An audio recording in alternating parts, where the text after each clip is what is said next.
വളരെ സുപ്രധാനമായിട്ടുള്ള ഒരു വിവരം നിങ്ങളുമായിട്ട് പങ്കുവെക്കുവാൻ അല്ലെങ്കിൽ ഒരു ആശയം പങ്കുവെക്കാൻ വേണ്ടിയാണ് ഈ ഒരു വീഡിയോ ചെയ്യുന്നത്.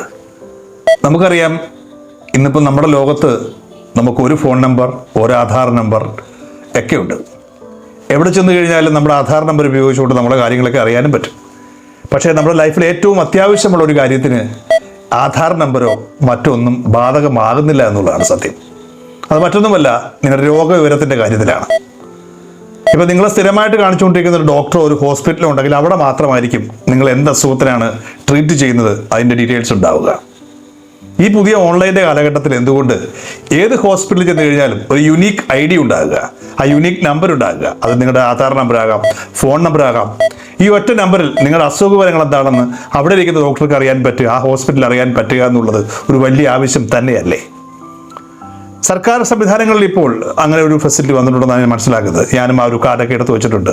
നമ്മൾ ഒരു ക്ലിനിക്കിൽ പോയി, ഒരു ഗവൺമെൻറ് ഹെൽത്ത് സെൻ്ററിൽ പോയി ഒരു 2 രൂപ അടച്ചു കഴിഞ്ഞാൽ നമ്മളുടെ ഡീറ്റെയിൽസൊക്കെ അവിടെ ആധാർ നമ്പർ അടക്കം രേഖപ്പെടുത്തുകയും സർക്കാർ ഹോസ്പിറ്റലുകളിൽ എവിടെ എന്ന് കഴിഞ്ഞാലും നമുക്ക് വേണമെങ്കിൽ നമ്മുടെ രോഗവിവരങ്ങൾ അതുവഴി അറിയാൻ പറ്റും. പക്ഷേ അത് സർക്കാർ സംവിധാനത്തിൽ മാത്രമേ ഉള്ളൂ.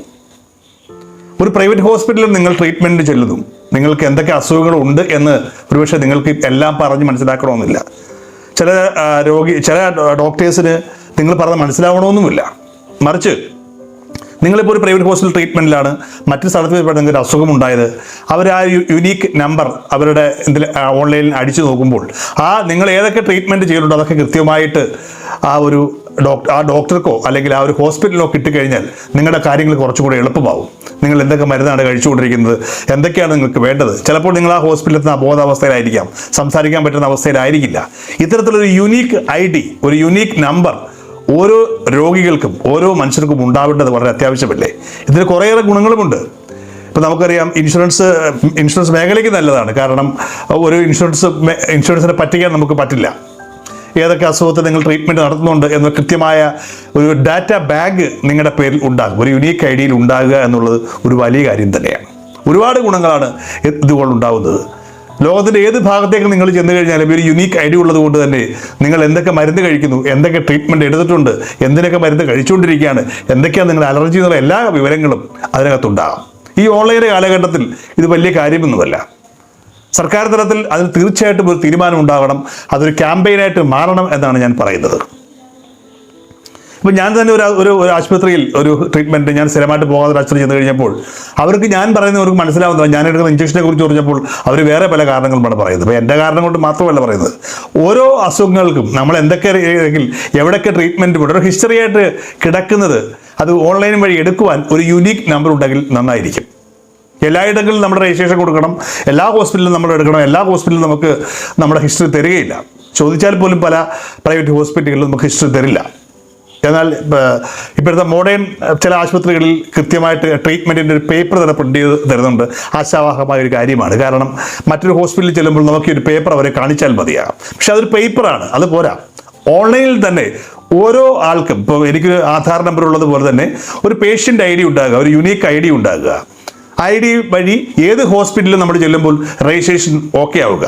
ചില പക്ഷേ അവർ വരുമാനത്തെ ബാധിക്കുന്ന കാര്യമായതുകൊണ്ട് എത്രത്തോളം അവർ ചെയ്യുമെന്നറിയെങ്കിലും കാശ് അവർ മേടിച്ചോട്ടെ. പക്ഷേ ഞാനെന്ന ആളിനെ സംബന്ധിച്ചിടത്തോളം ഞാൻ എന്തൊക്കെ ട്രീറ്റ്മെൻറ്റ് നടത്തുന്നുണ്ട്, എന്തൊക്കെ മരുന്ന് കഴിക്കുന്നുണ്ട്, ഏതൊക്കെ രീതിയിലുള്ള കാര്യങ്ങൾ എനിക്ക് അലർജിയാണ്, ഏതൊക്കെ ട്രീറ്റ്മെൻറ്റ് ഞാൻ മുന്നോട്ട് ചെയ്യുന്നുണ്ടെന്നൊക്കെ അറിയാൻ പറ്റിക്കഴിഞ്ഞാൽ ഒരുപക്ഷെ എൻ്റെ രോഗവിവരങ്ങൾക്ക് കാര്യങ്ങൾ ഡീൽ ചെയ്യുവാൻ ആ ഒരു ഡോക്ടറിന് വളരെ എളുപ്പമായിരിക്കാം. ഇത്തരത്തിലുള്ള കാര്യത്തെക്കുറിച്ച് ഇപ്പോഴും ചിന്തിച്ചിട്ടുണ്ടോ എന്നറിയില്ല. പക്ഷേ ഗവൺമെൻറ് തലത്തിൽ എത്തരത്തിലുള്ളൊരു സംഭവം വന്നെങ്കിലും അത് രണ്ട് സെക്ടറായിട്ട് നിൽക്കുകയാണ്. ഇപ്പോൾ ഒരു സർക്കാർ ഹോസ്പിറ്റലിലാണ് ഞാൻ ട്രീറ്റ്മെൻറ്റ് പോകുന്നതെങ്കിൽ എൻ്റെ ഈ ഒരു ID വെച്ചുകൊണ്ട് അവർക്ക് നോക്കാൻ പറ്റും. പക്ഷേ പ്രൈവറ്റ് ഹോസ്പിറ്റലിൽ അത് നോക്കാൻ പറ്റില്ല. പ്രൈവറ്റ് ഹോസ്പിറ്റലിൽ ഞാൻ ട്രീറ്റ് ചെയ്യുന്നെങ്കിൽ ആ വിവരങ്ങളൊന്നും സർക്കാർ ആശുപത്രിക്ക് വിടാൻ പറ്റില്ല. അത് പ്രൈവറ്റ് എന്നോ പബ്ലിക് എന്നോ സെക്ടർ വ്യത്യാസമില്ലാതെ ഒരു വ്യക്തിക്ക്, ഒരു പേഷ്യൻറ്റിന് ഒരു യുണീക്ക് ID ഉണ്ടാകുക എന്നുള്ളത് ഈ ഒരു പുതിയ കാലഘട്ടത്തിൽ ഏറ്റവും അത്യാവശ്യം തന്നെയാണെന്നാണ് എൻ്റെ വിശ്വാസം. കാരണം എന്തൊക്കെ ഇൻഷുറൻസ് ഉണ്ട് നമുക്കറിയാം. ചില ഹോസ്പിറ്റലുകളെങ്കിലും ഇക്കാര്യത്തിൽ ചില ചൂഷണങ്ങൾ ചെയ്യാറുണ്ട്. ഈ ക്യാഷ്ലെസ് ആയിട്ട് ഉള്ള കാശ് മേടിക്കും, ക്യാഷ്ലെസ് ട്രീറ്റ്മെൻറ്റ് തന്നെ അഡ്വാൻസ് ആയിട്ട് കാശ് മേടിക്കുന്ന ചില ഹോസ്പിറ്റലുകളിലുമുണ്ട്. അത് ചോദ്യം ചെയ്യപ്പെടേണ്ട കാര്യം തന്നെയാണ്. അത്തരത്തിലുള്ളൊരു കാശ് മേടിക്കാൻ പറ്റില്ലെന്നുള്ളതാണ് നിയമം. ക്യാഷ്ലെസ് ട്രീറ്റ്മെൻറ്റിലേക്ക് നേരത്തെ അഡ്വാൻസ് മേടിച്ച് പോകാൻ പാടില്ല എന്നുള്ളത് തന്നെയാണ് നിയമം. തീർച്ചയായിട്ടും അതിപ്പോൾ എല്ലാ ഹോസ്പിറ്റലുകളൊന്നുമില്ല, ചില ഹോസ്പിറ്റലുകൾ മാത്രമാണ് ഇത്തരത്തിലുള്ള ചില അഭ്യാസങ്ങൾ കാണിക്കുന്നത്. പക്ഷേ ഈ ഒരു യുണീക്ക് നമ്പർ, ഒരു യുണീക്ക് ഐഡി എന്നുള്ളത് എനിക്ക് ഏറ്റവും നല്ലൊരു ആശയമാണ്. ഒരു വ്യക്തിയെ സംബന്ധിച്ചിടത്തോളം ഏത് ഹോസ്പിറ്റലിൽ ചെന്ന് കഴിഞ്ഞാലും കൃത്യമായിട്ടുള്ള ഡാറ്റാസ് ആ ഹോസ്പിറ്റലിലും ആ ഡോക്ടർക്കും, അദ്ദേഹം നോക്കുന്ന എമർജൻസി വിഭാഗത്തിലായിക്കോട്ടെ അല്ലെങ്കിൽ ഏത് വിഭാഗത്തിലായിക്കോട്ടെ, ആ ഡോക്ടർക്ക് മനസ്സിലാവും ഇന്ന മരുന്നുകളാണ് ഇയാൾ കഴിച്ചുകൊണ്ടിരിക്കുന്നത്, ഇന്ന പ്രശ്നങ്ങൾ ഇയാൾക്കുണ്ട് എന്നുള്ളത് ഒരു വലിയ കാര്യം തന്നെയാണെന്നാണ് എനിക്ക് തോന്നുന്നത്. ഇത് നിങ്ങൾക്ക് ഈ ഒരു ആശയം നല്ലതാണെന്ന് തോന്നുന്നെങ്കിൽ തീർച്ചയായിട്ടും ഇതൊരു ക്യാമ്പയിൻ ആകപ്പെടണം. എല്ലായിടങ്ങളിലേക്കും ആ ക്യാമ്പയിൻ എത്തണം.